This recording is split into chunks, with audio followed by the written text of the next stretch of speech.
Hi, Mariam. Yeah, I'm on. Can you find that email that I sent you?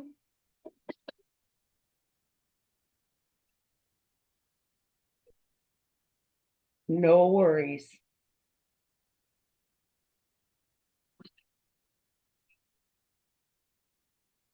Only if you do you do the call on your phone or on your laptop?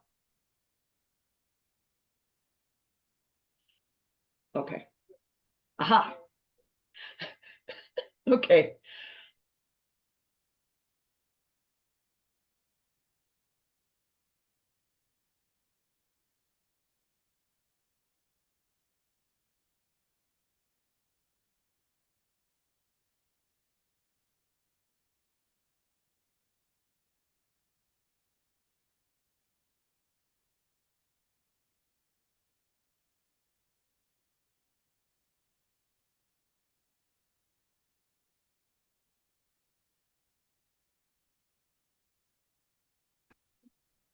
Morning. Morning. Good How are morning. you? Good. How are you? I'm good. Good. I'm on grandmother duty. Uh-oh. So my kids are in grandkids are in the other room. So I'm in my office storage room. Oh my, I didn't mean to put myself off camera. Sorry. Oh, That that's happens okay. on accident. How you We doing? have a conference. Good. We have a conference at church today, so I have to probably be en route part of the time and then be off. It's a Presbytery type of prophetic conference, and so Yeah. yeah, so I have to be there at 11. I'm Okay, sorry. so what time are you getting off? A quarter Uh, to? Probably right before 11 because I can do the meeting in the car too. Okay. I Sounds didn't hear from Vanessa if she could join today. So yeah, if she her email says she was traveling or something. okay. Traveling or on vacation or something. So She is on vacation, but I wasn't sure if she was actually leaving today or tomorrow. right. Yeah. Okay. Gotcha. Hi, Denise in New Orleans. Hey, how are you? I'm great. Good. Yeah. I was telling Janet that I'm on grandmother duty and the kids are in the other room. So I'm in my office slash storage room. So how are the grands doing? They're fine.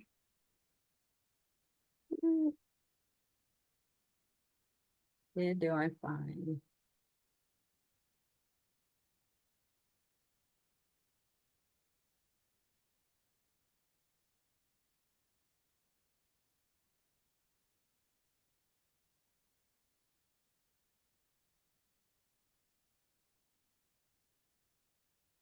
Maria Nigeria is getting on. Yeah. Tell her she's on. Is she signing in? Najia, can you hear me? I think she's still signing in.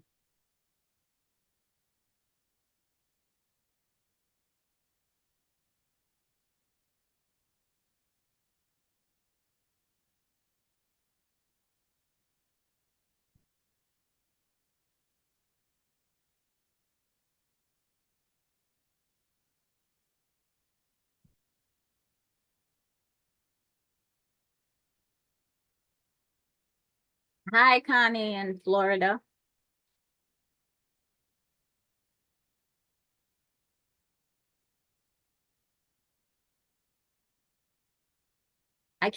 We can't hear you. You're on mute.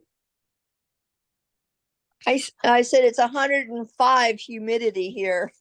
Wow. My goodness. I'm not coming. Ah, I don't know what it is in New Orleans, but I think it's similar. We're having a heat wave. Well, we got a notice in San Francisco that we have to be careful. There's a heat wave coming at 75 degrees. Oh, Lord. Oh my goodness, that would be wonderful. That is winter here. Yeah. Well, that's our heat wave. That's an impetus to try and move to a cooler climate. Yeah, That's well, what it's cool. It's pretty much always cold here. Oh, Even yes. in August when it's the hottest. Well, I know that they've had some fires over there, right? Near you or near the area? Have they? Yeah, I Can you hear? believe so. I'm kind of getting confused whether we actually had flyers in the fire movies that I watched recently. I'm getting it mixed up. So much going on. It's so much going on. But I saw all how the list of things you have that you're aligning with the sustainability goals can't come any faster and wonderful, wonderful. Yeah. So, but and I don't. It's with the new with the passage of the new with the Supreme Court Yeah. that would happen. I'm concerned very much so about the environment even more because we got some crazy fish over here. I don't know if you've heard about the and we have dolphin. crazy weather all over. Yeah, but Hi, our Madeline. Hello, Valerie. I Good to know see you. you're Hi, in your everyone. car and have to get out. You're multitasking. So you're letting your Yes. hair grow again, huh? Yes. It seems to be the style now. Everybody wanting Okay. long hair.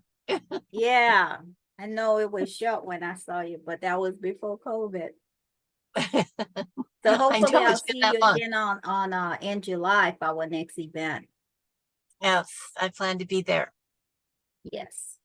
Yeah, I look forward to it. Okay. So just so you know, this impetus it really works, everyone. I'm an event today. We're enrolling, continue to enroll the undocumented, and doors have opened up to help them in even more powerful ways. So it just keeps getting better. All the energy that's been put out for so many years now is now opening doors, and it's a lot of miracles happening, right? So it's a good thing. It definitely worth putting out the effort and not giving up, right? That's your word for the day.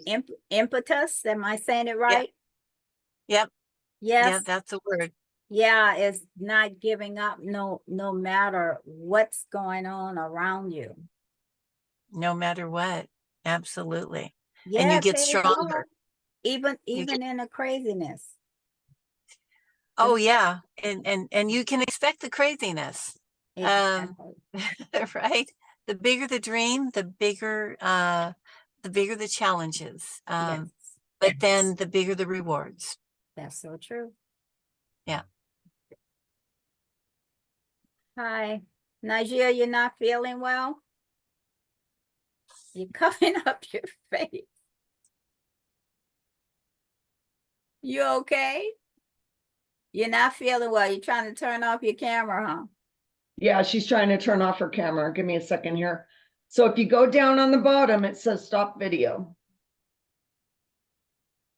All right, well, we're just gonna love you. There you go. You did it. Okay. Well, that's being impetus, being sick in bed and still on the call. Love it.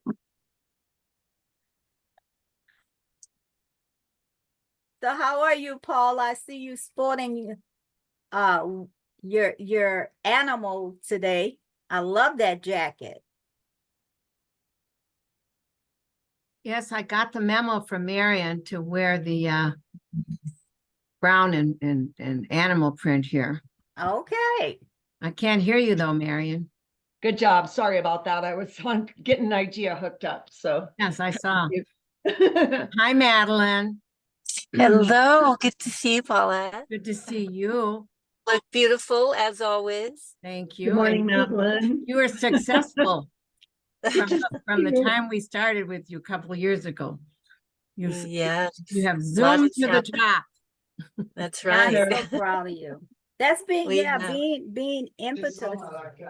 Our word for the day. I think that's I don't know how Marion come up with these words every month, but one of them I use every day, and that was equanimity. Like, no matter what things are going on, you still keep your peace. It's like equanimity. I talked to Maureen and told her about that was one of our words. And she said, if I believed in tattoos, I will put it across my forehead. I was thinking maybe refrigerator magnets with all Yeah. the word, with just one magnet with all the words, or with equanimity, and everybody can put them Equanimity. up We on have their to use fridge. that Encourage every almost day. every day. And being impetus. That's right. You do everything with impetus. Yes. Oh my goodness. I tell you, some days it's like, just let me sleep. Yes.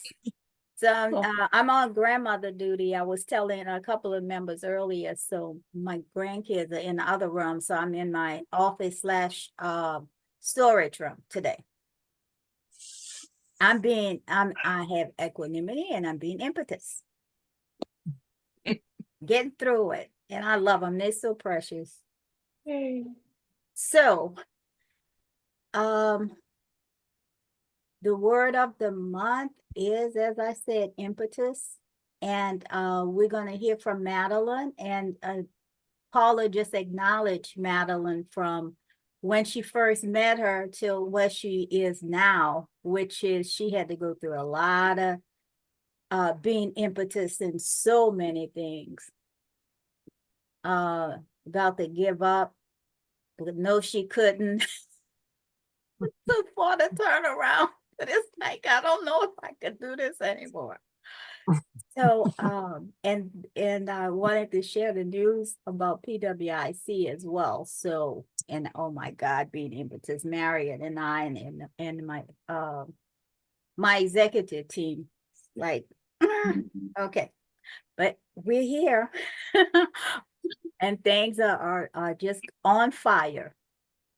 So, Madeline, what I know you've come a long way, and I wanted you to share some of your journey of how you've been impetus and where you are now. Okay, thank you, Valerie. Well, it all started because I have a foundation to help fight child sexual abuse that I started back in 1982.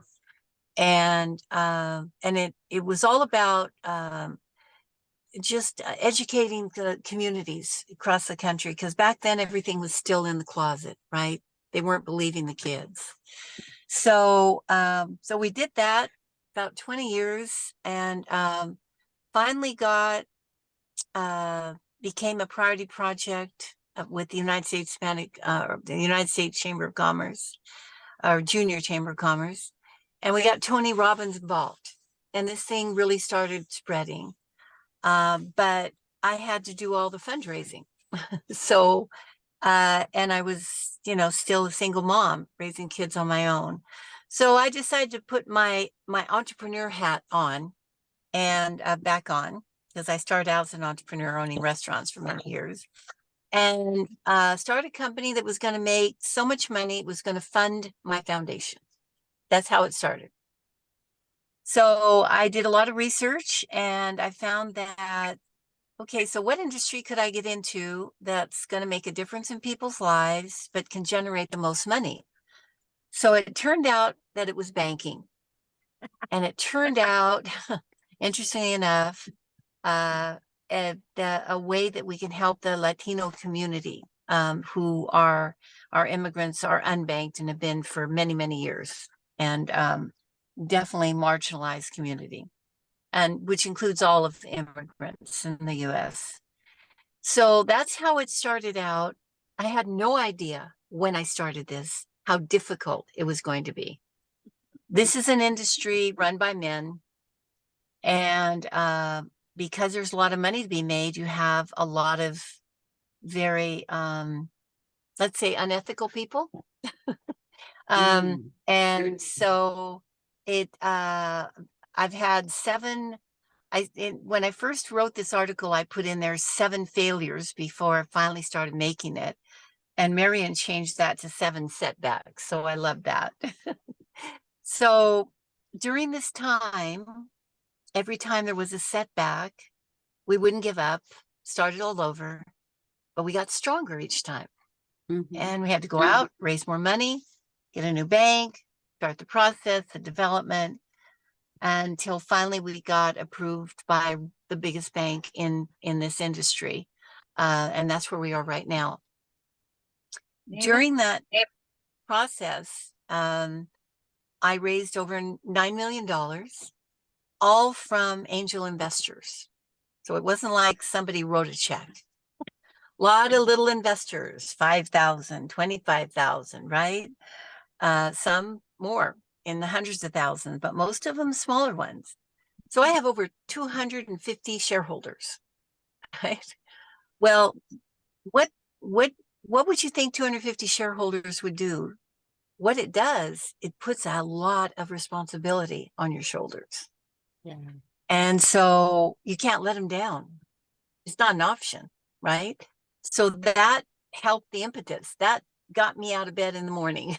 Combination of my responsibility to them and the passion for what we were doing and the need of what we were doing.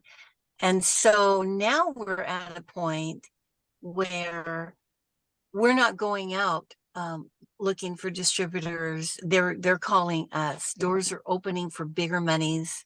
It's turned a corner. But and so you know, what I'm here to tell you is that, and the other thing that's really important, I would pray every day. Every day I would pray and meditate and, you know, and find ways to take care of myself, right, with my health and stress level. So it's a process that you have to really look at the whole picture of how can you be sustainable with yourself to be able to keep doing this. And then at the same time, keep your company, keep the lights on, keep it going so it doesn't go under. Because there were times when we didn't have the money, you know, to keep the lights on, but it came through and has set them up. They don't have a right to work, right? So they've been having to work with made up Social Security numbers. And we have found a loophole where employers can issue them a W-2 if they have their ITIN number. So now that's part of our program, helping them get their ITIN numbers so that their employer now is legal, they're legal. And this is all across the United States. Millions of workers have been working like this, the immigrants. But we're changing that now. So it's exciting. It's, you know, it's a process, convincing them, right? So that's what we're doing, convincing. We don't have to convince the employers, convincing them, but it's happening. And we're in a whole new chapter. So, you know, once again, keep your faith, stay close to God, try and do things right, do your best, take care of yourself, and never give up, and constantly be wanting to make it better and do better. And stay in integrity and use equanimity every day. Absolutely. Yes. Or if Very, we very could sell important. equanimity, we would be billionaires. Yes. Well, Well, I we're am on so a, proud of you. I know I talked to you not long ago and you were just saying you had to keep going. And I know you called me over the years, Valerie, I need your prayers. So I am. yes, so and your proud prayers have that helped. you- Your prayers, And it's going, yes, you know, the prayers really help. And I, acknowledge you. And I also wanted to, you talked about the cards are for immigrants. And I also want the members to know that you also said they could be used for, though domestic violence and human traffickers that are running away and trying to stay away from the abusers too. Yes, So that's a way absolutely. that they can have banking and Yeah. not be tracked. So that's, Exactly. It's yeah, I wanted private, to make private sure everybody banking. knew that as well. Yeah, Let's give really, her a really clap important. ahead. This is huge because Madeline said, I don't have anything. I don't have nothing. I don't even have food sometimes. And so, I see you have to keep going. And I start praying for her. She's praying. And so to go from where she started some years ago to now is just phenomenal. And she used that word every day.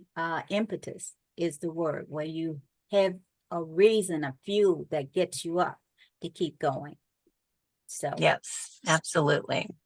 Thank you, um, Valerie. you're Yes. welcome. I know that a couple of the members have to get off early.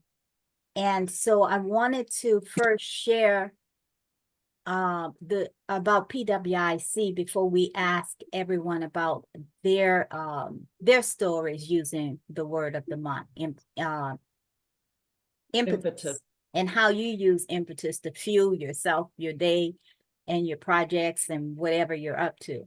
So as I'm sure all of you know by now, I do a lot of praying. I don't move without praying and hearing from God. So a few months, and sometimes God speaks to me and I don't know it. I don't understand it. And I've shared this with a couple of you. So before Easter, I just kept hearing, set the world on fire. So I ignored it because I thought maybe that might be the devil. And I just kept hearing that over and over and over, set the world on fire. So I sat down to listen.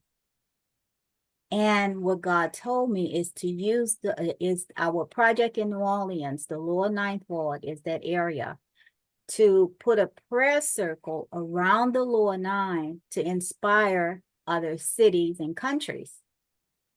So the New Orleans have given us a liaison person. I spoke to that liaison person right before Easter.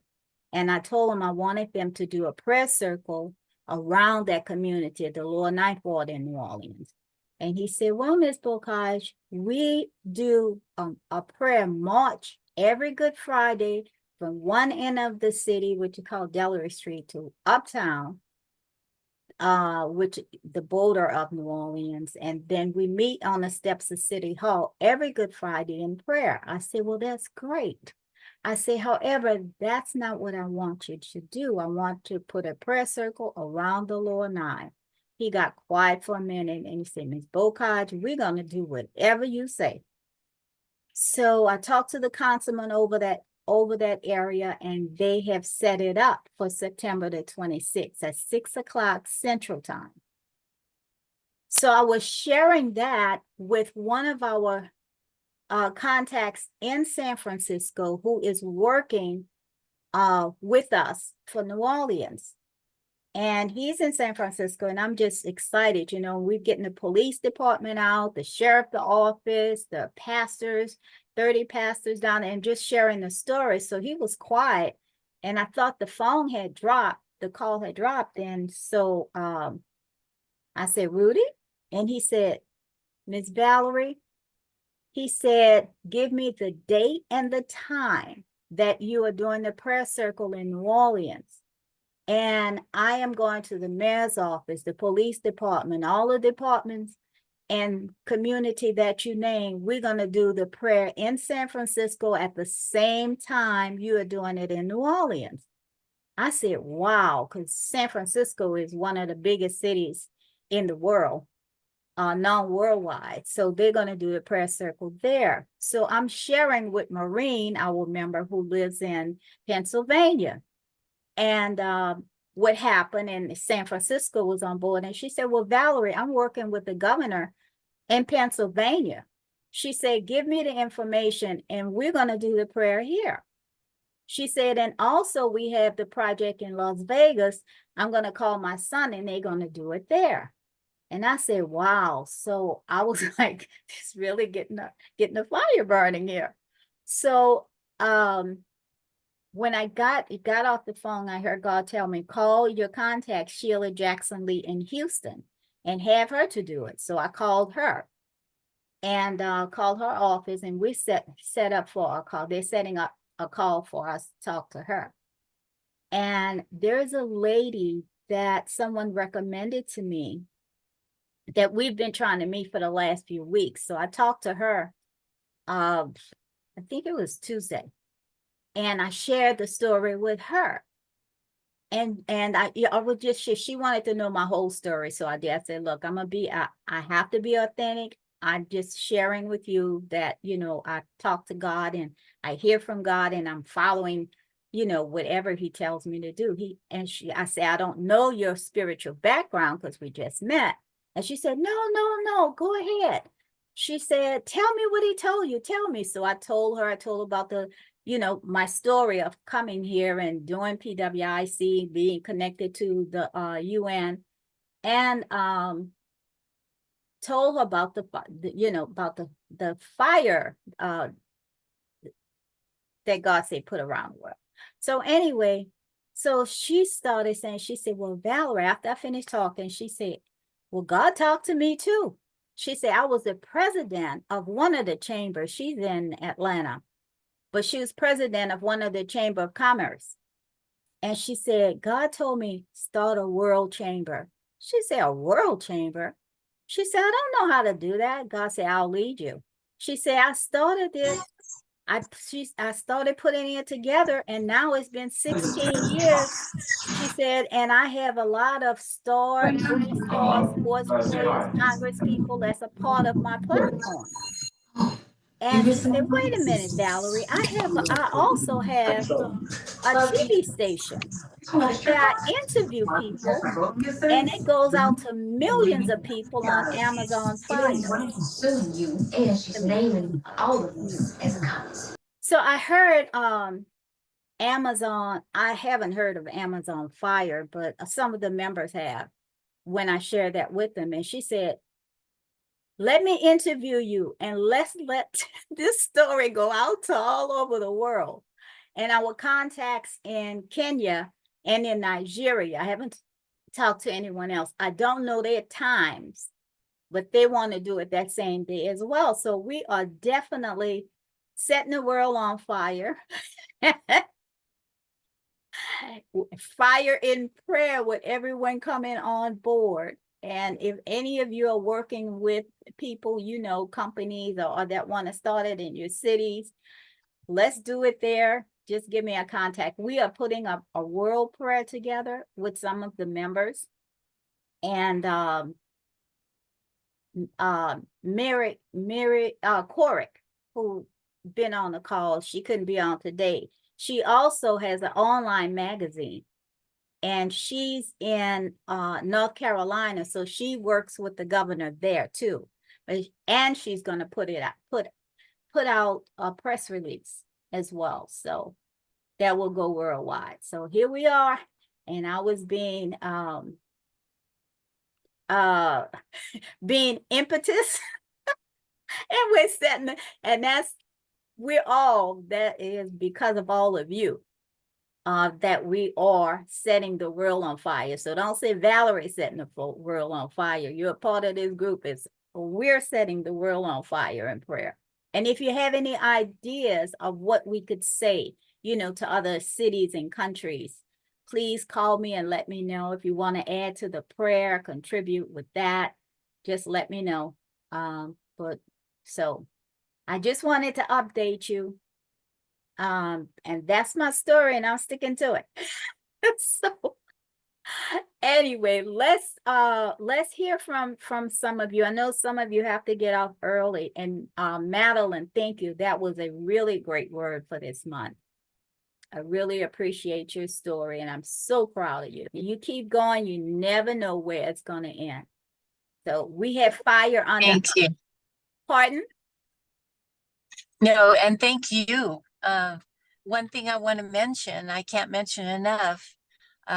Valerie made an introduction at a fashion show we went to before COVID, and that's why I'm at the event that I'm at today. Oh, So wow. she is a very important part of the impetus for Alterna, everyone. Powerful lady. Thank you. You're welcome. So, Irma, when you can, I would like to set up a call with you too. They have some other information I wanted to share with you as well and get some feedback from you. So just send me some times and dates that'll work. Okay. So being impetus, where do you see that word playing in your life, or where you are, what you're up to, that you kept a fire under you, no matter what happened, that you still press forward. So let's hear from our super dresser. Let's hear from Paula, our fashion person. Just to unmute myself. Yeah, how are you using that word in your life? I know you always being impetus. You fall down and you get right back up. Put on your makeup. Who fell down? You are I amazing. never share my fall downs. I got to tell you, I have a background in public relations, and my position is that if you got nothing nice to say, don't say nothing. And so I want to congratulate Madeline, number one, because I too gave Madeline some introductions to financial people very early in the game. I don't know if you remember Madeline. Johnson Hoare, Emmanuel Platisse. There were quite a few people in that network when you were like a sapling, I want to say, but everybody had the faith in Madeline, and everyone saw the need. And I just wanted to point out that it's the Black community, Valerie, that has the most unbanked population in the United States.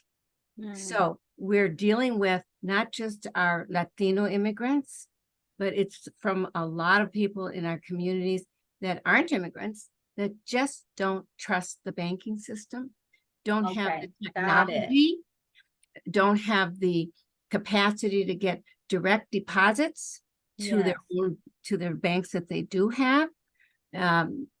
They go to the payday loan places and get further and further and further into debt. So I think that this card here also has a big impact on our communities, particularly now when the whole lack of access to technology is being brought out more and more, because people don't like to say their connectivity doesn't exist, but that's what happens. Even among our young people that are just graduating from high school or graduating from colleges, some of them do not have that technology available. And I think that the new rules and the new laws that have been passing lately to provide money to do that, it's still not happening. Even though the federal government has given money to cities, I think that is an area that we need to perhaps emphasize and look at, because it's access to funds, access to money. If you don't have a credit card with a big banking institution, you can't get a loan. If you don't have connections with a community reinvestment development financial institution, I don't know, Madeline, if most of those banks, and by the way, I wanted to know which bank it was that finally gave you the impetus. So I wanted to hear the impetus, Madeline, as to who it was, which bank was it. But I believe that our monthly sessions and our groups and the words, it really helps to motivate us and give us more, not just hope, but ambition to be better, ambition to do better, and keeps us afloat, so that we do have some setbacks, Miss Marion, that we just keep right on pushing. And so that's really what I would like to add to the word impetus. And yes, I've tried to be more of a model instead of just saying, you know, what we should do, what we shouldn't do. I've just been doing a lot myself. I finally rejuvenated my nonprofit, and it took 6 months. 6 months, even working with an attorney to help straighten out the paperwork, which That's means, been impetus for sure. yeah, and it's just one thing after another. So the same thing also happens when you're setting up your nonprofits, when you're setting up email campaigns to get donors, and some of those pieces of the administration that goes on with the nonprofit setup is very often overlooked. And then when people receive money and they get an audit, then they're surprised because they were only supposed to use the money for teachers, and they use the money for cigars and trips to Tahoe. So the problems remain that we in the industry of the nonprofit world have a bit of a PR gap, because we only hear about the people that get caught for doing this or doing that, but very rarely do we hear about the good things that nonprofits provide. And I believe that is an impetus for us to be able to proceed with the next steps. I do have a couple of announcements. I trained somebody for 6 months, and she's now able to assist in our group with setting up websites. So for those of you that are in desperate need of a website, she's going to be able to provide this service at a minimum amount of payment. But the maintenance of the website is, we all know, is very important. It's got to go on monthly. And there are programs out there that offer this service for like $12.99 a month. That's pretty inexpensive to have somebody look in your website once a month to see what you can update, to see what articles you can add, to see. And the most important thing that I've been working on is to get that donate now button on your website. That's the big deal. Okay. So we're working on that. Now, I know that there are a lot of big nonprofits that have these things set up for us, but then that's like going back to the Patriarchal Society and saying, here, handle my money. We don't want to do that anymore. We want to be able to handle our own money. We want to be able to expand it and grow it and reach out to the communities that our nonprofits target. The nonprofit that I have was a car donation program, and those little bit of funds that we did get, we used them for scholarships, just outright scholarships for young people that needed help. And it's not a big nonprofit. It's a little nonprofit, but it has an impact. The other thing that I wanted to announce is that this year I'm going to be a regional director for the League of United Latin American Citizens, and will be recruiting for people that are interested in the organizational development of issues like immigration, issues like, well, a lot of issues. For those of you that are unfamiliar with LULAC, you can click on LULAC.com. I will be working on a national committee to work with legislation and to work with areas that affect our communities. And it's an exciting place in my life. I started out as a LULAC member when I was 16, 17 years old. And had it not been for this group, I would not be where I am today, because they made sure that I got a $100 scholarship. Now, in those days, that was a lot of money for graduating from high school. And as I was graduating from a university, they made sure I got a very, very nice job in an organization that built housing. So for me, my career now is full circle, because I'm now back in housing, residential housing, construction, remodeling. And so for the company that we're doing now, we have expanded into a service which is called Design Build, and a service that we do to get a whole project under one umbrella. And guess what? That umbrella is ours. Because that way we can manage all of the activities, all the subcontractors, all of the scopes of one house.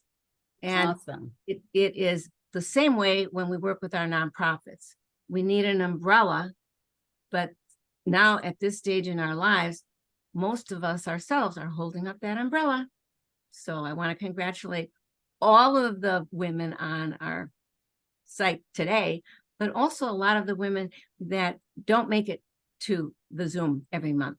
Yeah. And they have access, though I understand now, anybody can click on the video and they can participate by listening. Is that correct? Yeah, we're setting that up individually. We could send it to people right now, but we're once the new website is finished, then the members will be able to do that. Exactly. Yeah. Because Yeah. I think that's like many times I feel like inviting new people to the group, but then I feel like, well, first of all, we have to vet them. We don't want to bring people into the group that are, what's the word, toxic. Yes. And so that's the main focus, because there are a lot of people that don't have anything better to do than to throw bombs. And that's what we call that in the PR industry. People that throw bombs are people that are distraction. They take up your energy. They don't give much back except Right. except the word aggravation. So, Yeah, that's why we keep our group small, tight, and quality, and not quantity. that's right. We're qualitative. Okay. So I've spoken enough. My 3.5 minutes are up, but thank everybody. Thank you so much. Can I jump in real quick? Sure. Paula, we need Yes. to talk. Yes. We have been in conversations with the top level executives in LULAC. And as you know, the way we work, because I had the foundation, I structured the company this way, we share the revenue with these nonprofits. Right. And we're also now becoming a member of Latino Action Business Network. Right. But we should talk because what you're doing right now is a way for you to generate funds, for the nonprofits to generate funds, but they're important. That's how we are reaching these immigrants, because they have the trust. And LULAC Right. is one of them, right? Exactly. Now, Awesome. with regard to the Black community, I just want to say, you hit on something. There's a company called the Rush Card. They took this product where we took it designed for the Latino community. They designed it for the African-American community. Very successful. They were bought out by Green Dot for hundreds of millions of dollars. But they don't have what we have. We have the ability to help build credit through the use of the card. Their customers were still having to use a payday advance, like you were saying.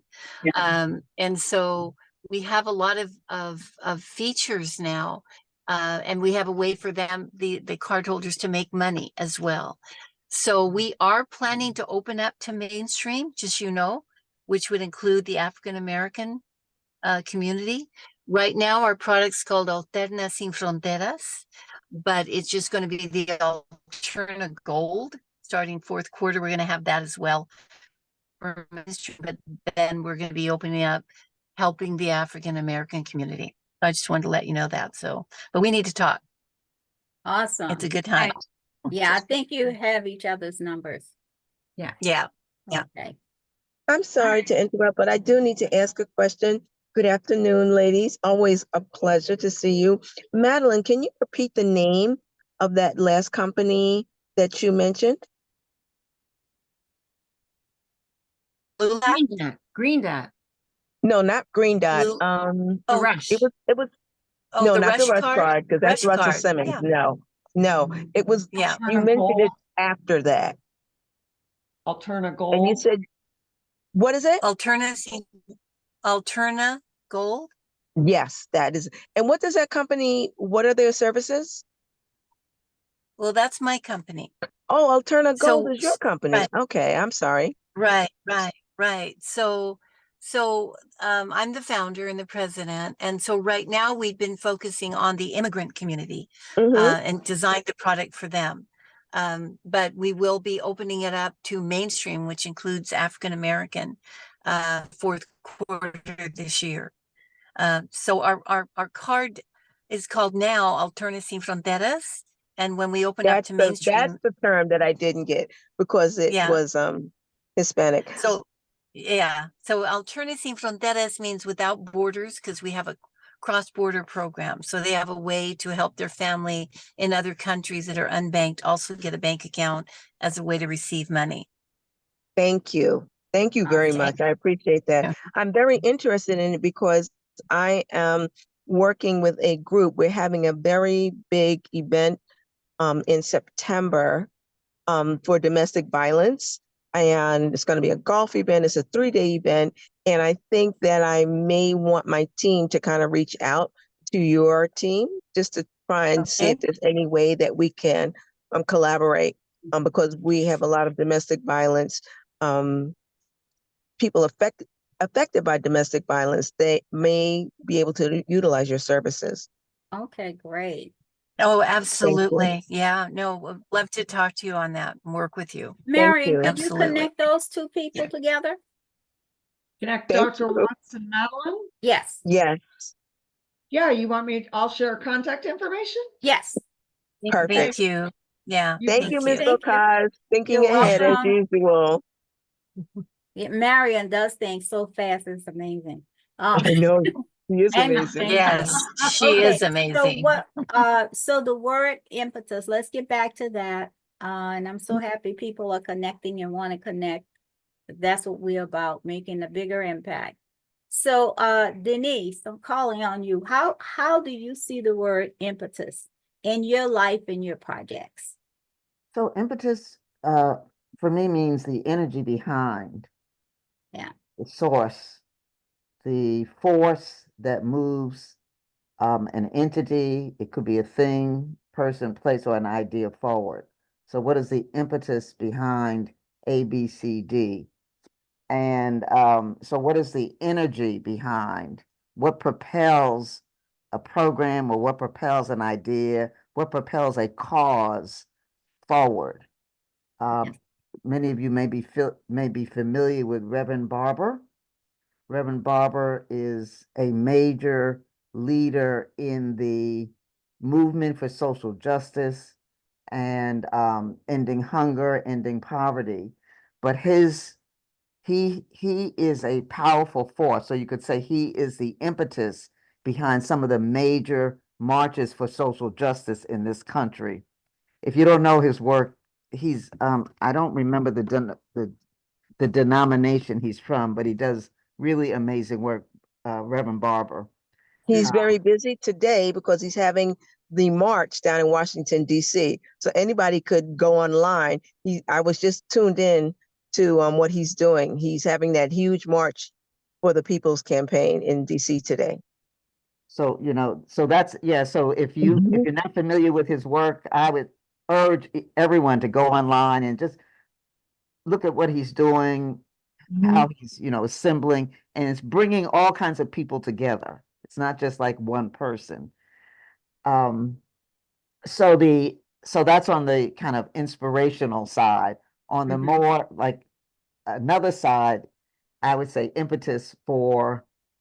renewed impetus for me, a force in continuing a conversation for diversity, equity, inclusion, and access. And I'll share a story with you. It was on the news, I think. Are you familiar with Vivek Ramaswamy? He was a candidate. He was running for president. So he was a candidate for president of the United States. And I think he dropped out. But anyway, his parents are from India. They immigrated to this country from India. And Vivek Ramaswamy was born in Ohio. And he was raised here. He's about 40-ish, that age group. So he's, kind of youngish. I don't even know. He might not even be 40. But anyway, he was on a podcast with Ann Coulter, and Ann Coulter is a conservative political commentator. Ann Coulter, so this is an impetus for me. Ann Coulter was sharing with Vivek Ramaswamy that she shared many of his beliefs. She said, we probably agree on almost everything. She said, but I did not vote for you because you're an Indian. And so Vivek Ramaswamy is telling this story. I think he was like stunned. He was totally shocked that this, she said, we agree on everything, but I wouldn't vote for you because you're an Indian. In other words, it has nothing to do with your beliefs, nothing to do with your character, Now, who you are. nothing to do with your ethics, none of that. We're on the same page with all of that, but you're an Indian. I don't even know what to say about that. But what I will say, I have a lot to say about that. But what I'll say is that for me, this anecdote provides more impetus for me in terms of continuing to stay on the path of working around diversity, equity, inclusion, and access. The pace may not be as fast as I would like it to be, but I would say that's an impetus. And then furthermore, when Vivek Ramaswamy he might have been interviewed about this incident where she said, I wouldn't vote for you because you're an Indian. He said, oh, I really admire her that she had the guts to, say that. So what can I say about that? So he praised her for having the courage to say this completely and totally racist claim that even though I admire you, we share the same political beliefs, and this is a highly educated, very successful young man, by the way. So we're not talking about a bum from the corner. And I wouldn't vote for you. Why? For one reason and one reason only. You're an Indian. That's an impetus, I would say, for all the people, even on this call, who are out to make a difference in the world, because that's not the world we want to live in. Judging people, right? Got it. By the color of their skin. And not just judging them, acting accordingly. Like, I can judge you, that doesn't mean I'm going to act. But acting. I think you hit a nerve with Paula. Now, I didn't want to interrupt, but how about that Black jobs and Hispanic jobs going to the immigrants? I said, say again? Black jobs and Hispanic jobs, quote unquote. Oh, yeah. Going to the immigrants? Yeah, I saw the headline about that. Like, in other words, that racist mentality is integrated in our whole community, and it has become naturalized as if it's normal or normalized. Right. And this is how we need to work. We need to all those things. Yeah. But it's not an easy thing. It's just one person at a time. So I'm glad you brought out what the Reverend Barber is doing, and Rebecca, the same thing. And so we all knew that this was normalized, but it's still not right. Right. Well, Denise's company, her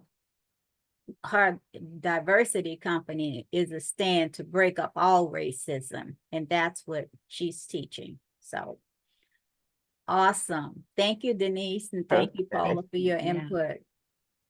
So Janet, I know you have to get off early. You have a place to go to. Do you want to share about your impetus, the word?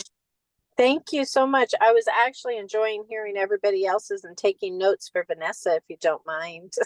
Okay. Thank you. Right. You're welcome. So, Irma, are you on? Are you able to talk? Yeah, I'm here. I would build on what Denise said. I think my concept of impetus is similar to hers in terms of energy, and I also see it as motivation. I think the example, Denise, that you gave was strong, and it's something we're also experiencing here in France, and I think the rest of Europe. So when you're talking about inclusion, when you're talking about equity, when you're talking about diversity, I think we're in an era right now of people trying to identify other. And once they say you're an other, that I don't have to treat you humanely. If you're me and mine, I'll do what I need to do. But if you're other, I can say things about you. I can do things to you. It's like you're a chair, you're a piece of furniture. And I think where I sit is, it seems to me worldwide, we're going through a bad patch. Yeah. We're watching a pendulum that said we hold certain ideals to be true. And now we're questioning those ideals and we're going the other way. I think we have here on tomorrow, we have our first round of elections for the legislative. And as you may know, here in France, we have the far right who has been just grumping like other places in Europe, getting more and more. So there is a real fear here that this group will come in. And the way France runs, the president has one set of powers and the prime minister is the person who actually runs the government day to day.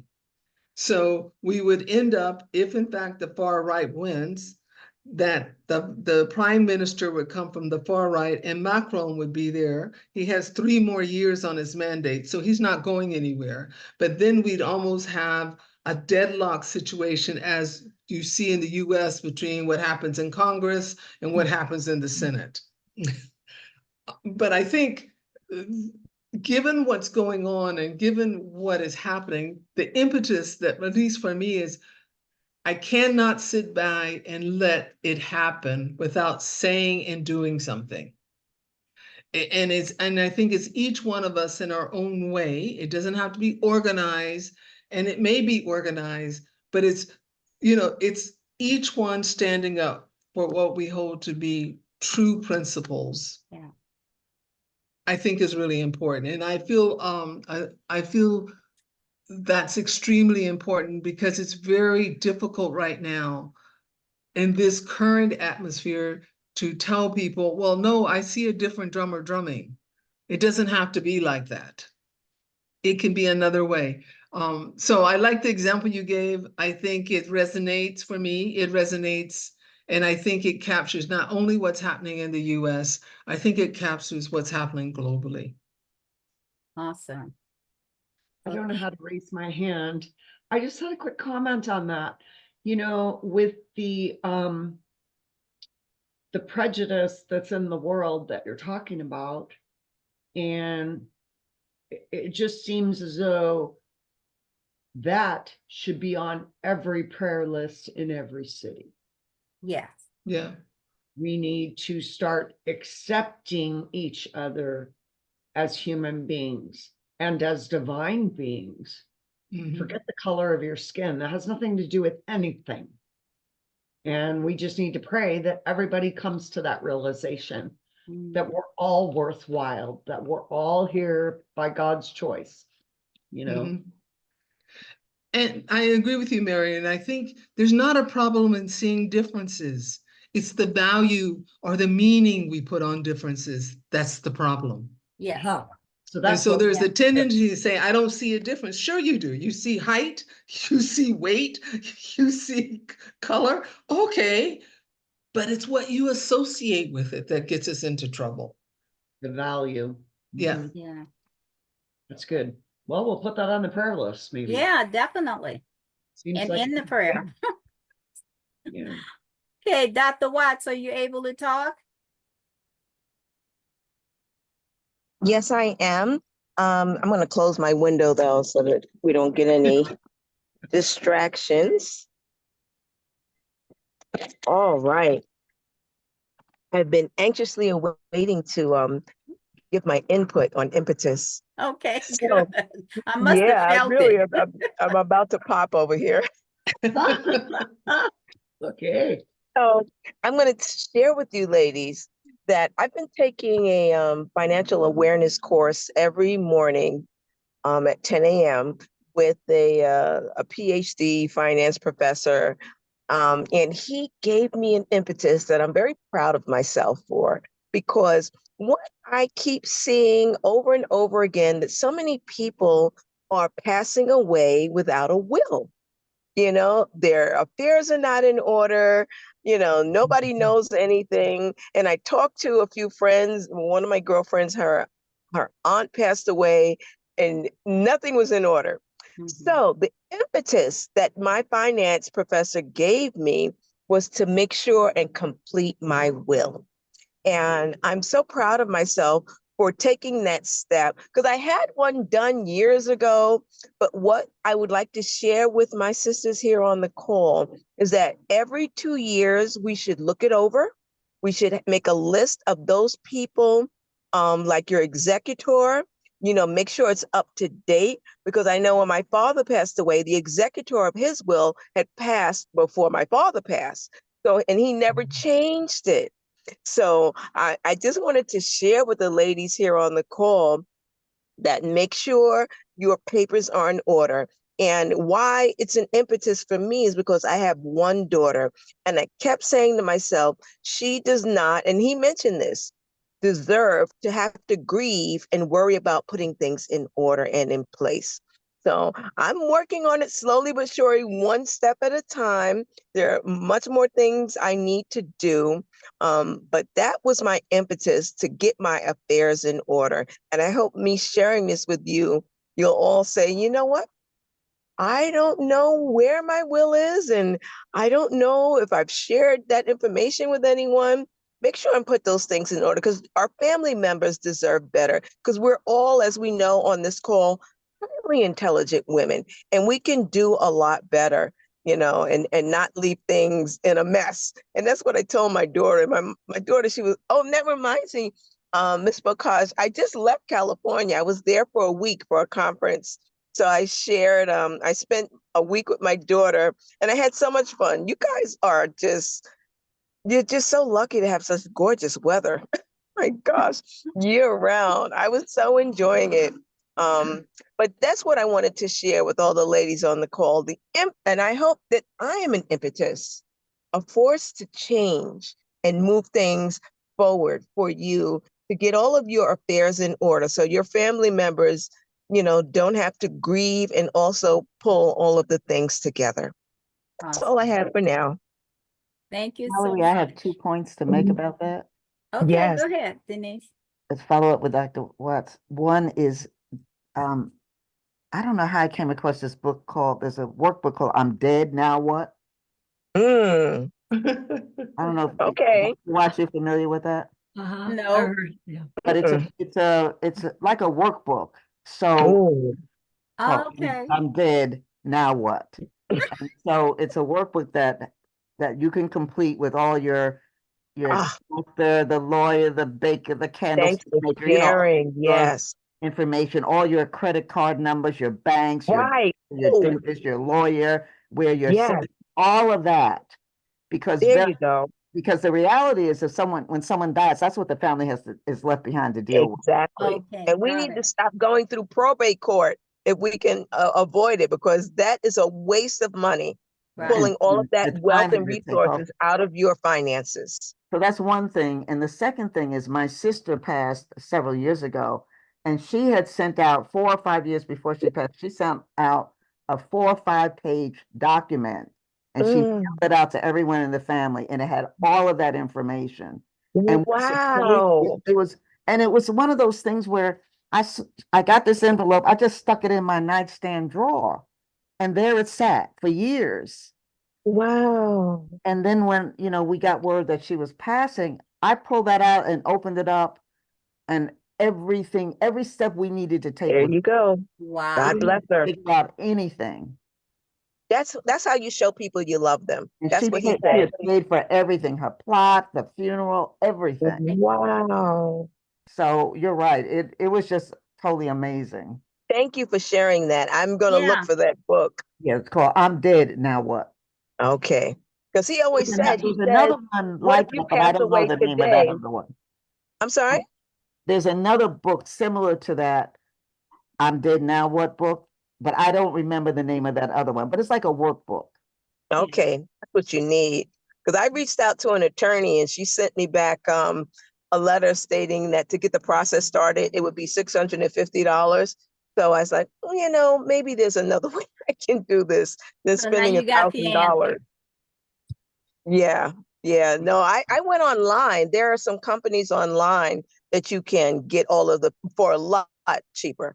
You know, that's how I did it. I went online and did it through a company. Mhm. Okay. Was it LegalZoom? Yes, ma'am. I was Yes, just gonna ma'am. recommend that one. Yeah, Yep. that LegalZoom Yeah. does everything. Yeah, they Wow. do. Yes. Thank you. Matt, I wanted to say one quick thing. Sure. Because the environment's changing, there's disasters, etc. I bought a bag and a go bag, and it's fireproof and waterproof. Yes. You put all your papers in there. All you Right. have to add your laptop and go. And The Where'd you go get bag. the bag from, Connie? Where'd you What was get the that? bag? Where did you get the bag? On Amazon. Oh, Yeah. on Amazon. Yeah, I went on there looking. I saw that they have some files and things because you definitely want. I bought one of those bags, Connie. Oh, Mhm. we are a smart group. Love it. Yes, but it's you got to be aware. The climate is Right. changing. It can Yeah. change in a minute. You might not even have time to grab your go bag, but if it's fire Amen. and waterproof, you have a good chance of getting at least that. So Exactly. Mhm. have your passport, Awesome. driver's license, or copies of everything. That's right. Okay. Paula, you wanted to say something? There's a free download of that book online, PDF, Yumpu, Did you put it in the chat? YUMPU. Which one? It's the same one. The I'm Download dead. it free. I'm dead. Now what? I'm Okay. dead now. Free What? download, free. You want me to Wow. send Thank it? you. There America, we free. go. I'll put it on the chat. Okay. Okay. Oh, Thank God you. bless you. Thanks, Paula. You know, I'm a good one to find those free things. I don't blame you. Smart woman. Yes. My mother taught me well.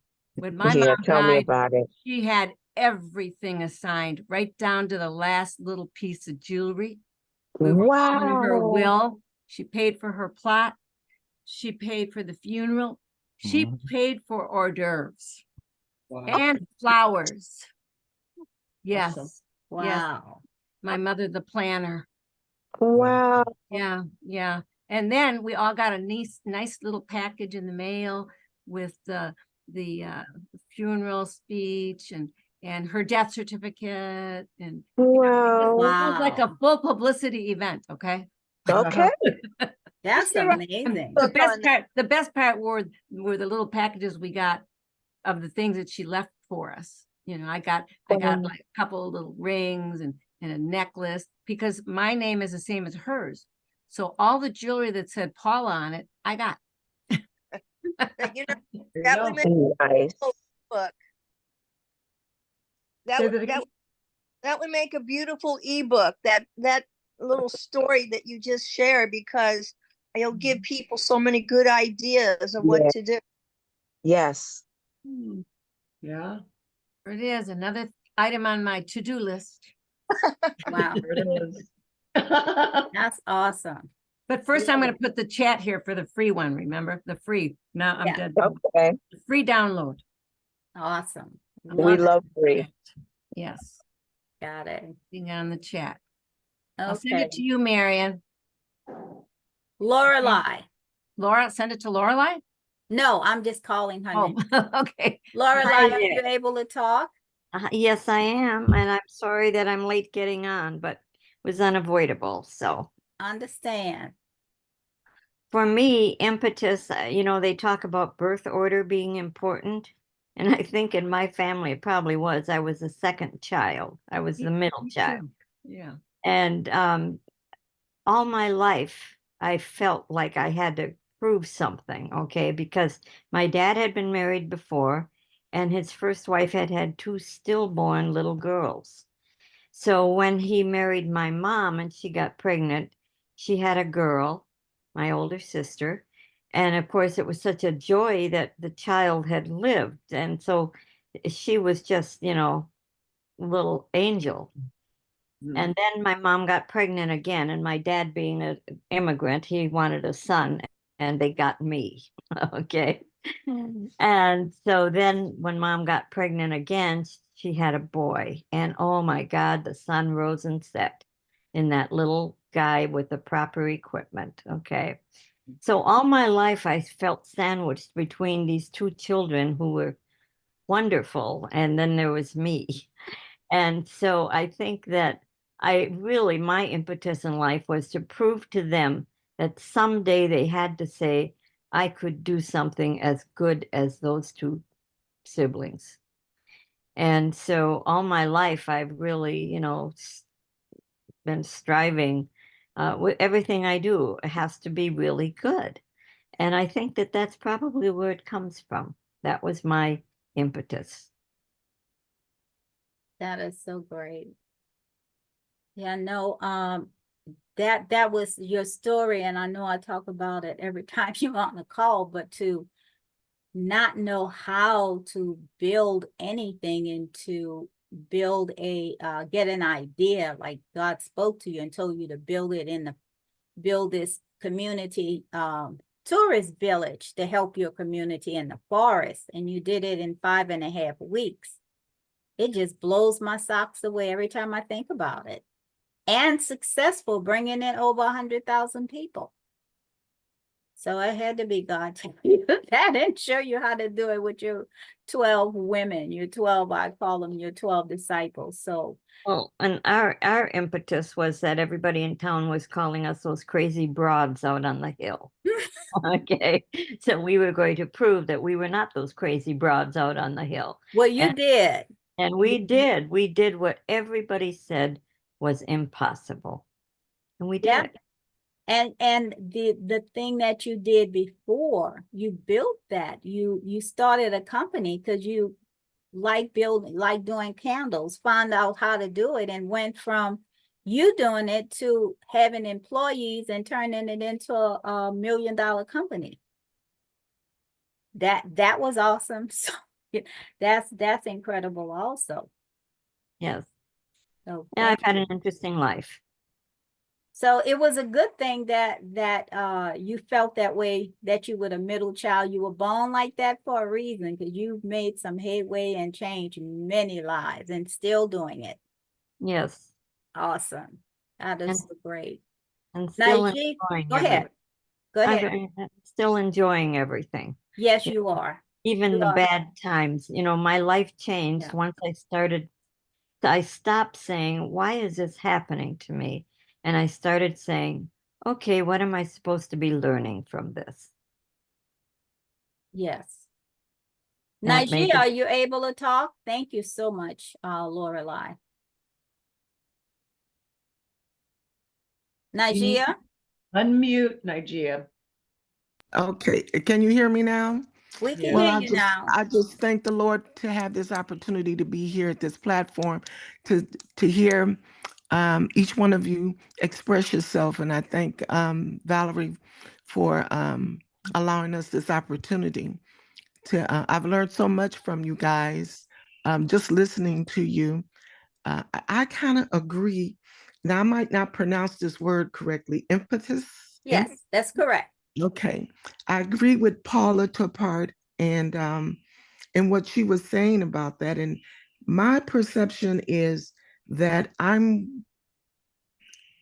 think when let me go to my project that I'm working on, and I'm right now researching the African American men that are being released from jail for marijuana charges that they had on their record. Now, when I hear that, I understand that a lot of them have been in jail from 10 years, 5 years, and some in jail for 30 years. So that bothers me, because if you're going to release these men into the community, they have a problem with the emphasis, because they don't know what the world is like right now, many of them. They have negative thoughts. They don't know how to operate like the computers and the cell phones, because it's been taken, you know, they haven't had that opportunity to use it.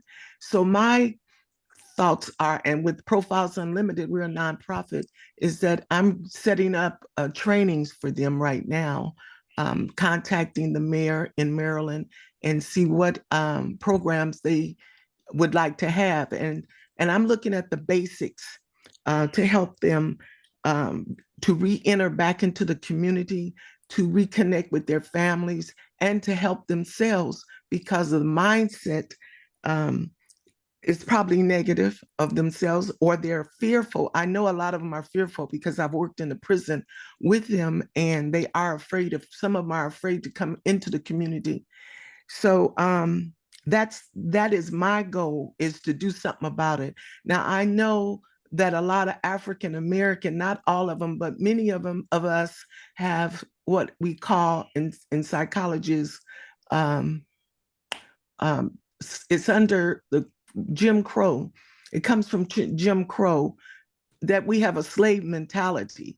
And we do, because when you think of being enslaved for 400 years, that does something to your mindset. And it causes us to have the what is that word? I can never say it. Emphasis. Excuse me, go ahead. Impetus, yes. Yes. My thinking is, when you have a problem, or when I have a problem with myself, I look at it differently. I have a different perspective. Yes, it's negative. Yes, it holds me back. Yes, it makes me feel incompetent or whatever, but it's how you look at it. I look at the downfalls and the problems that I might have, and I say, now, if it wasn't for me having this problem, it wouldn't make, how can I say it? It makes me better, because now I learned a fault that I had, and now I can use that fault to make myself better. Am I making myself clear or not? Yeah.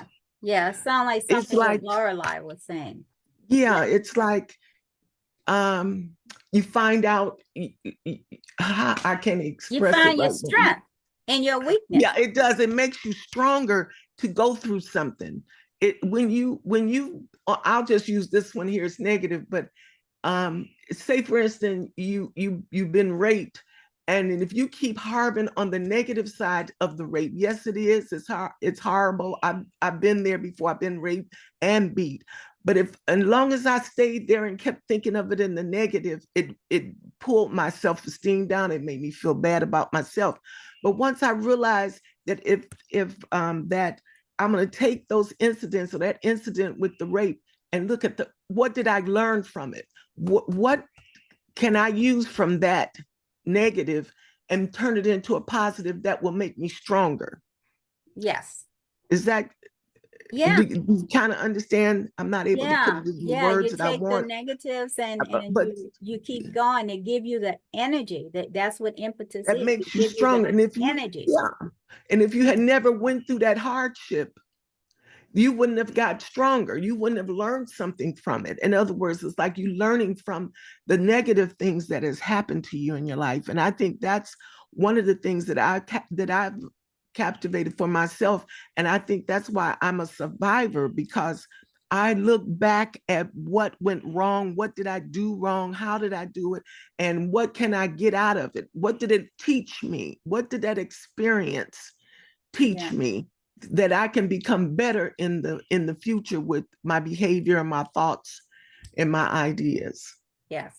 Does that make sense to any of you? It does. Yeah. Yeah. That's your how you use impetus. You fueled the negative and turn it into positive. Into a positive. And I have to keep reminding myself to do that. And it does help, because I'm working on some things that I've rejection. Now, my rejection was with my father. He never accepted me. He never took care of me. He never associated with me or wanted to. And I was always feeling negative and hurt and feeling sorry for myself, because I didn't have a father that was close to me like I see other females have. And I kept that for years. But in recent years, I've asked God to forgive me for having that negative impression and feelings about him, to help me. And he has, because now he's looking at, he gave me, he says, have you thought about your father having imperfection? Maybe he was shy, maybe he was scared, maybe something was wrong, and why he never accepted you. And so when I asked God to forgive me for, having these harsh feelings about him, I'm starting to look at him differently. I'm saying, well, maybe he did have a problem. Maybe he was depressed, or maybe something was wrong with him. And I looked at the negative and never looked at, the positive side of that. But as a result of him rejecting me, I understand other people.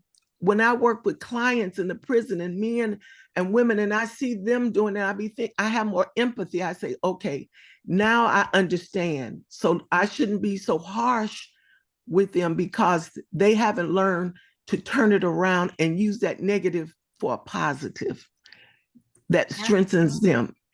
That'd be a good book, using your negatives for a positive. And that's why I'm doing this training program for the young men in jail, because a lot of them are afraid to come out into the community, especially the African Americans, because the men are being, they have different situations, with the police and being shot and being afraid to come out in the street because of who we are. It's really bigotry, not so much, it's racism, but bigotry is worse than racism, because there's a hatred in the bigotry that wants to destroy you. Whereas the racism part, they just dislike you, or they think that you're not as good as, or whatever.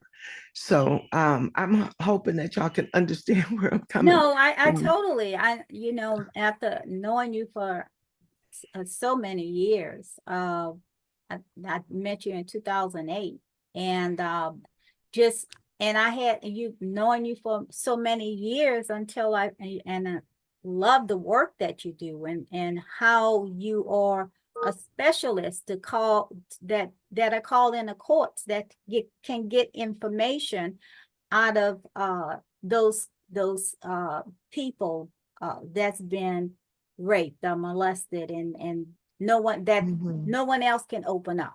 They open up to you, and how the impetus fueled you, that you became the bodyguard to one of the world's greatest fighters, Muhammad Ali. That's a lot of impetus. So whatever happened with you, it fueled you to your greatness. And I was watching a movie, and I won't go into all of your stories, but watching a movie, and saw this car pull up in front of a house because that person was someone the United States needed in a crisis. So I called Nigeria, and I said, I think one day a car gonna pull up in front of your house and call you, because you are so great in so many areas. You said, oh, well, Valerie, that already happened.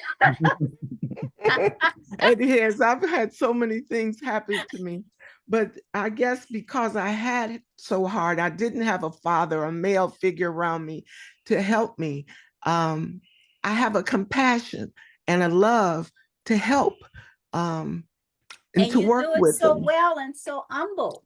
And it's different. I know I have a different style than everybody else. I don't act like, I'm not all that sophisticated and all that I'm not really proper. I'm really down to earth and real with people. That's what they tell me in the jail. They tell me I backdoor people because of the way I approach them. But it works. And I'm able to help raise some of their consciousness, and for them to look at their lives. And you'd be surprised what these men and women go through that's in jail. When I sit and talk with them, they have never had, and I'm tripping on, I had a father, I knew what he looked like, but they don't know their mother. They don't know their father. Their mothers and fathers are drug addicts and prostitutes. And so that's why the game came about, because these are kids that are 13 and 14 years old out in the street. They are mothers and fathers to each other. So how do you relate to them? How do you connect with someone who don't know what it's about? And I guess why I had to go through not having a father, I can empathize To with make them. you I the person you are understand how today. they feel, and I Yes. know how to communicate with them, where I know. some people can't connect. I can connect easily. And I've worked with Crips and the Bloods and the Nortes and the And skinheads. they humble up to you. I know you Yes. told me that you went into the jail with the hard-nosed criminals that Yeah. even the guards didn't want to go in, and they just Right. humble to you and talk about Yeah, their they life. do. It's They do. it's the impetus in you that God put in you to fuel and change lives. So Yeah. I'm And just I so think proud of all you. that hardship that I had growing up is what's fueling me to do what I'm doing today. The emphasis, I have it because I went through it. A Yes. lot of therapists and that they don't want to deal with that hardcore. But I remember once I was in the juvenile hall and there was a skinhead there, big guy, and what he would do is throw his feces through the bars at the guards when they come through. Oh, And God. once they do something, yeah, they do that. And my supervisor told me to go, and I had to counsel him. And I was like, no, first, he's a skinhead. He hates African Americans. Third, he's throwing feces and he's huge. But when he got in the office with me, I let him sit down and collect himself. And then I just sat there and looked at him, and he was looking at me like, are you going to say something? And then I said to him, I said, baby. He looked at me like, what did you say? I said, who hurt your feelings? What did they do to you? I flipped the script on him. He thought I was going to come off fussing at him for throwing the feces. But I turned it all the way around and made him feel like he was the victim. And he was shocked, and it turned him around, because then after we talked for a while, I approach him like I'm his grandmother, even though I'm Black, and he's seeing me Black, but he didn't. He said he wanted to see me after that, the next session. So I have a different, unique way of approaching the gang members and the killers. And I think it's because I had such a rough life growing up as a kid, as a child, being hungry and all of that.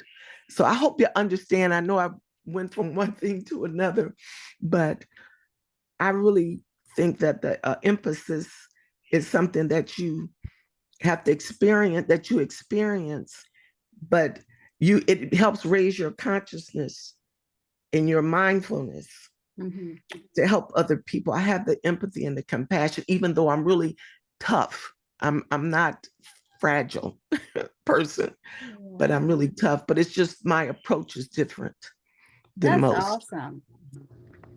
I wanted to add something to, first of all, Dr. Najia, what I'll say is you may be tough, and what do they say, tough on the outside and soft on the inside? Yeah. Comes through just the way you talk. Really? Yeah. You can hear that?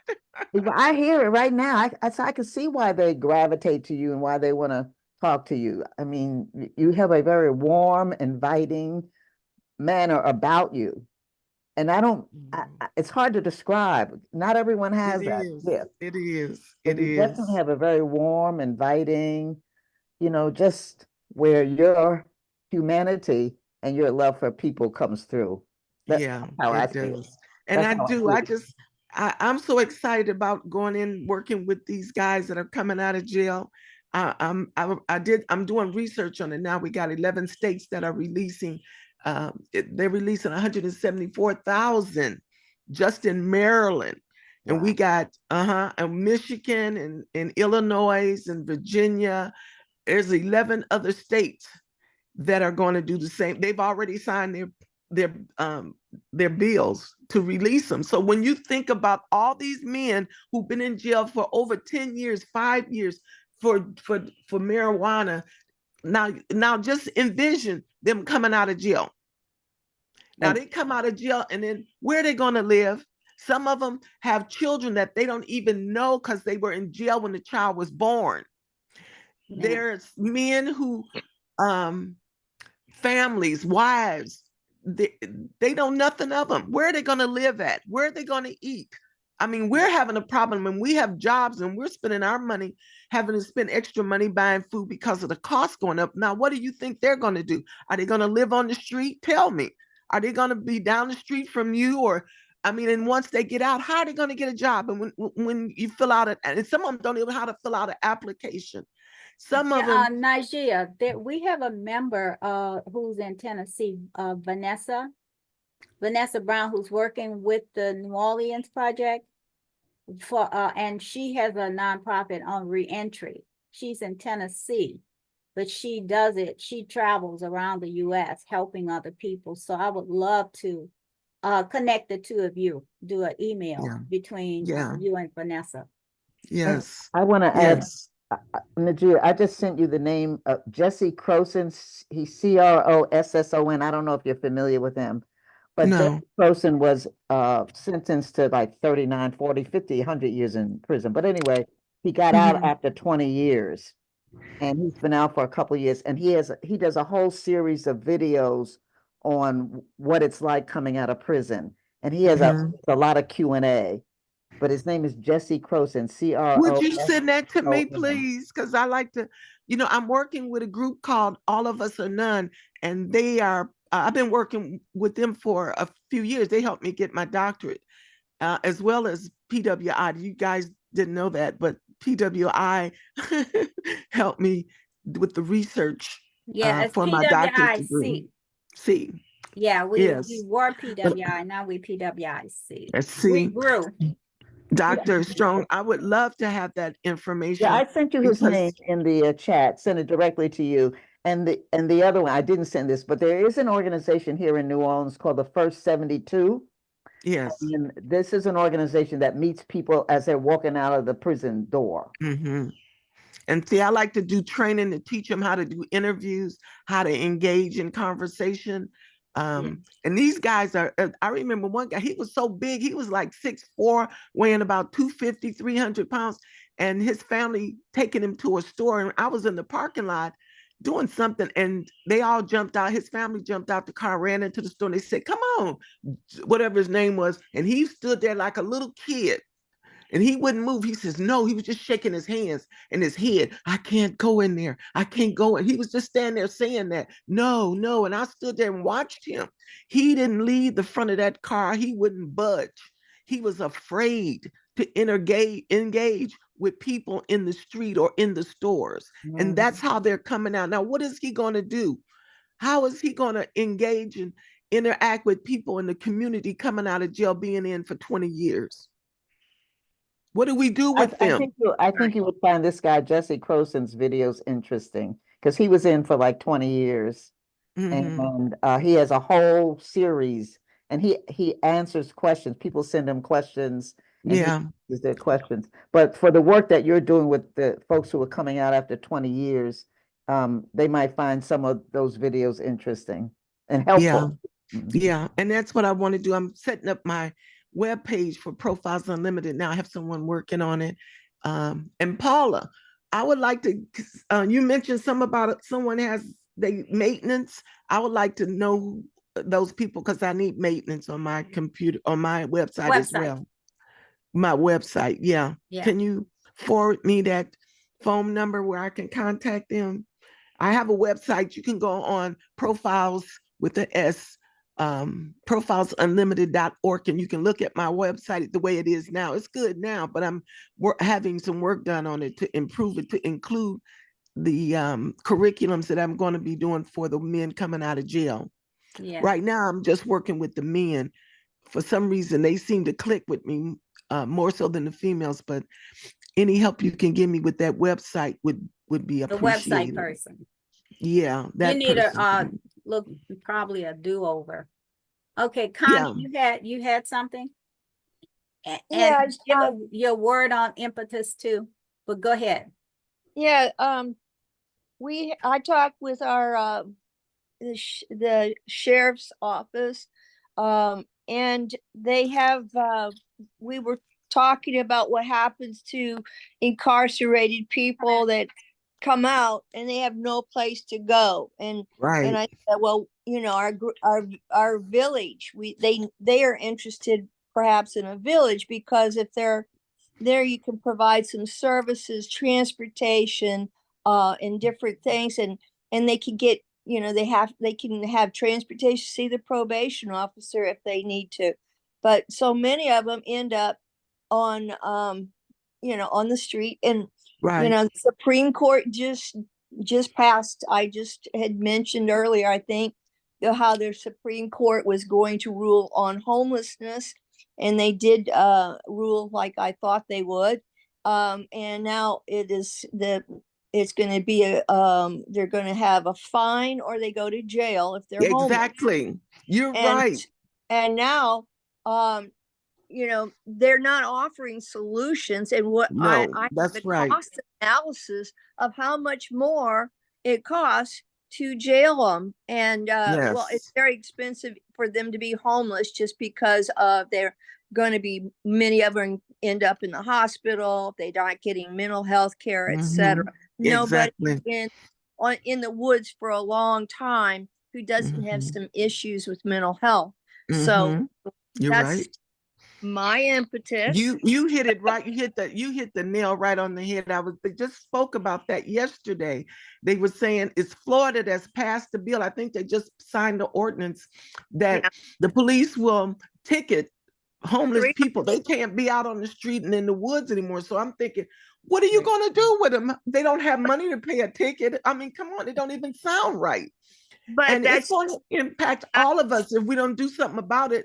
Those people, that's a lot of people being dumped into the streets from 11 states. That's going to impact our families, our businesses. It's going to get bad out here. United States Supreme Court Friday decided all states can do that. Yep. So it's Really? Yeah, Arizona did it too yesterday. All states have it now. But you know, the problem is that these people they can't afford a place to stay.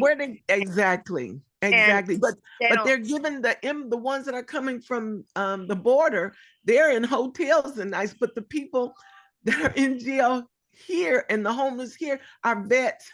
They come from different, you know, and they don't have a place to live. They have nowhere to go. They don't have family.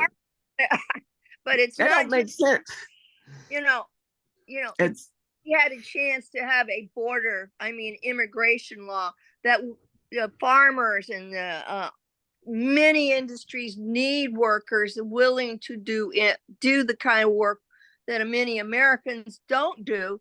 We had a chance to get them employed and getting taxes, and then that would fund also Social Security. Now they want to stop Social Security. Let's put some seniors out on the road too.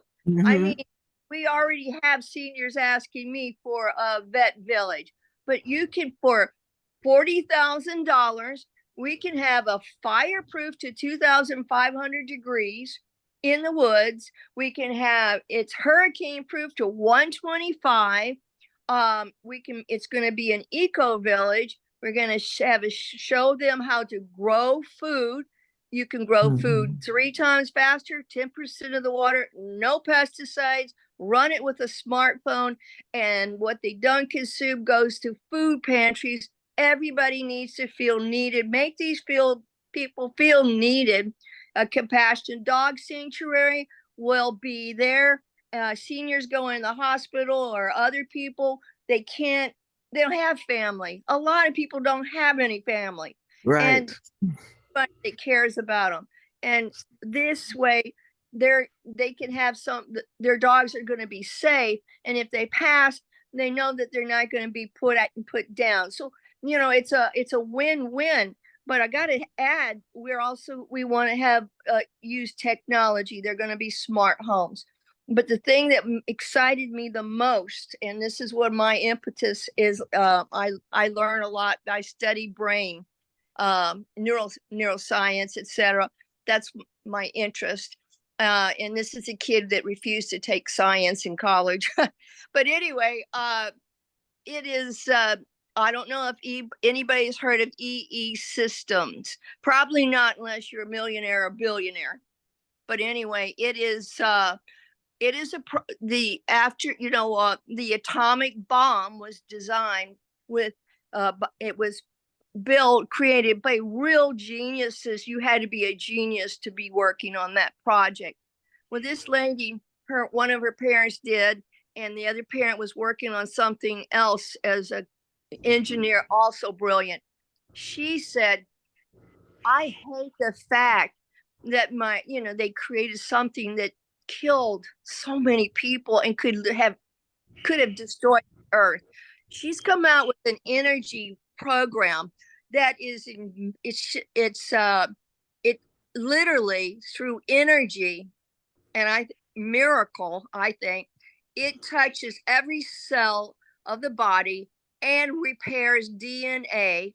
It can people can go in, Tony Robbins, Harvard, Stanford, NASA, all of them are familiar with this. But this now a nonprofit is now involved. There's 600 centers now, and every part of every bit. First of all, nothing's going to be a session is not going to be over $60, so it's affordable. One example, and this is to show it's not a placebo. A little dog, 7 pounds, had a 4-centimeter tumor on its neck. Took the dog in. 3 days later, it was completely dissolved, the tumor. It literally, they could show the DNA being repaired. I don't know if you know what telomeres are, but that's a sign of aging. As we get older, we start losing the length of our telomeres. That the microscope or whatever they use showed the telomeres growing. But what was incredible, this one lady, she wasn't part of the program. She just walked by, but the energy of this place is so incredible. She couldn't see. She was blind because of cataracts. She got her eyesight back. So it does arthritis, brain, autism, strokes, depression, whatever. It helps heal. People come out feeling, it depends. Some people need several sessions, others don't. Tony Robbins, who is a regenerative person and very much into it, but anyway, he has 24 of them in his house, but they're just energy. And whatever it does, I think is part of the universe of trying to absolutely heal everything around it. And it not only has the people come out happier, more relaxed, calm, and renewed. And this is incredible. So I'm very excited about it. We've spent more on our dog at the vet than it's going to cost for us to go there and help her. Finally, she's been through cancer twice, and she has severe problems. And we really, really, really, really, really love this dog. So we're going to take her over there. But I'm also, I wanted to share that with you. My impetus is that having something like this in little communities, because it's not like it's rocket science. The program, it's the entire body. It's not say, oh, wow, you got a tumor, let's work on that. No, the body heals itself when it gets the right things. And the body now, if you smoke and you don't do anything else for yourself, it's going to be more of a struggle, of course. But this thing is really, I'm excited about it. I'm excited to share it. And I sure hope that as many people as possible can have hope and regeneration. And imagine taking some people out of a prison and then put them in a situation where they can feel hope and just not traumatized. That is, this is the number one problem, I think, beside homelessness in this country is mental health. We have a lot of mental health problems. Yeah. So I could hear your right. impetus and healing the planet, and appreciate it. I'd like to find out more, and I'll give you a call so we can talk about it. However, unfortunately, we're out of time. And Yeah, I'm sorry. that's Much time. okay. No, I feel your excitement, and it's something we all need to know. Right, and help the the sheriff's departments see about getting the village for the prisoner, the ones that are being released and have no one to go to.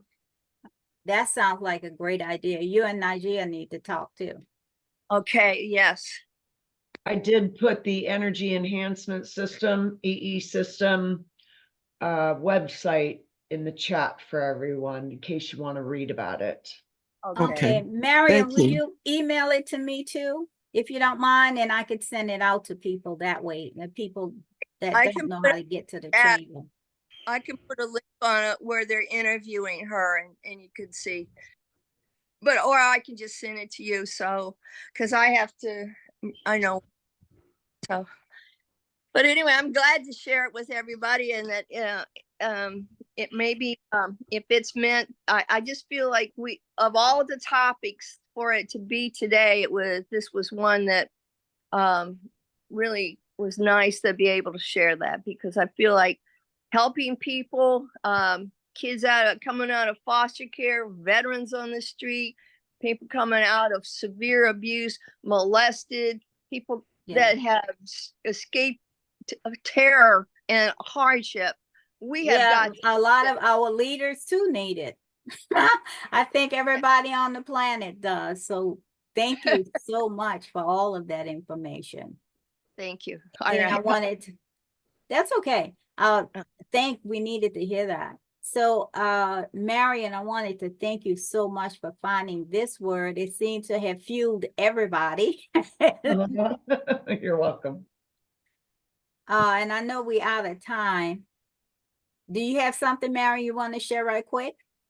Yeah, just real quick, you know, in listening to everyone talk about their impetus, you know, their energy, where do they get it from? How do they keep going? You know, all of us have our projects, and for me, you know, I just think that our impetus as well needs to come from God. With all of the trials and tribulations that I have been through in my lifetime, and they have been extreme, I had to pick myself up, and because I had my faith to lean on, that was the only thing that got me through. Yes. My parents were against me forever. My husband didn't make enough money. I had 3 children, 2 miscarriages, and you know, it's like you have to just recreate yourself. If you have a failure and you break down, you have to look at it and say, all right, well, maybe it's my health, maybe it's my mentality, maybe there's something I need to learn. But the impetus for me, through every tragedy and illness is God. And I pray, and like you say, with the prayer groups that we're planning around, you know, the world, let's get in those hurtful areas where people need help and pray about them. Yeah, like Lorelai and Nigeria said, just turn it, fuel it, turn it around and use it for something good to empower yourself and others.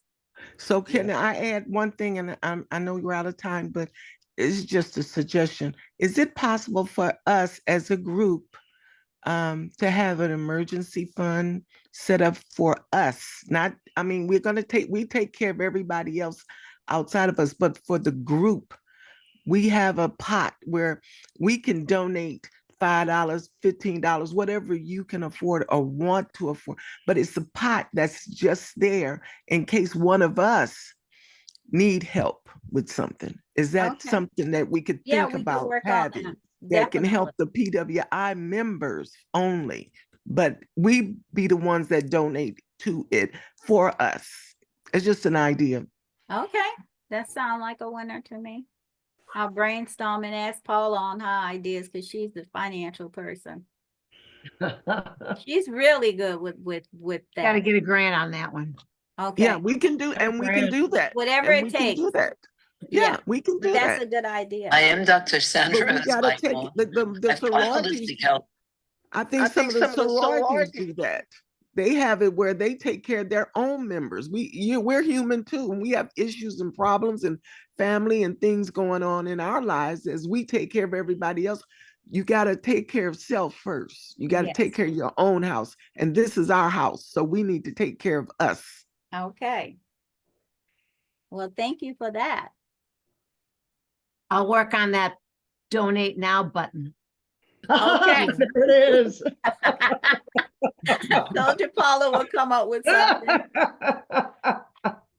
Gotta get that on the website. Okay, yeah, right, exactly.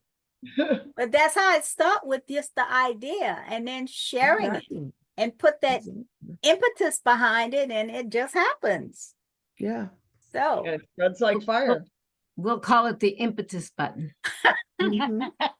Whoa. the impetus fund. Yeah, we could do that. And it's for us because we are human. We're just like the people we're helping. We Yeah. don't know what's going on in our lives, and, you And know, we and have- we yeah, don't we want to have say things nothing that- about it. Right. But we got a fund that somebody say, well, they medicine went up, you know, and they need an extra $100, and she just don't have it. We can get it from from whatever you call it, The the impetus emphasis fund. fund. The impetus fund. Oh. Wow. Okay, we'll get an impetus. And we can get a letter from PWIC to deduct the charitable contribution of money, 100%, to be able to deduct that on our IRS returns. Okay. Exactly. See, I tell you, you Paula know, would know. Exactly. Okay. Well, have a great rest of your weekend, your Saturday and Sunday, and take it a little easy on Monday if you can. Or you can go back to your day with power. Yes, And ma'am. for those of you who want to connect with each other, just let me and Marion know, and we'll do that. All right. Thank you. It's good Okay. seeing all of you, and God And feel bless you. better, Najir. Okay, bye-bye. Thank you. Bye. Bye. Bye, guys.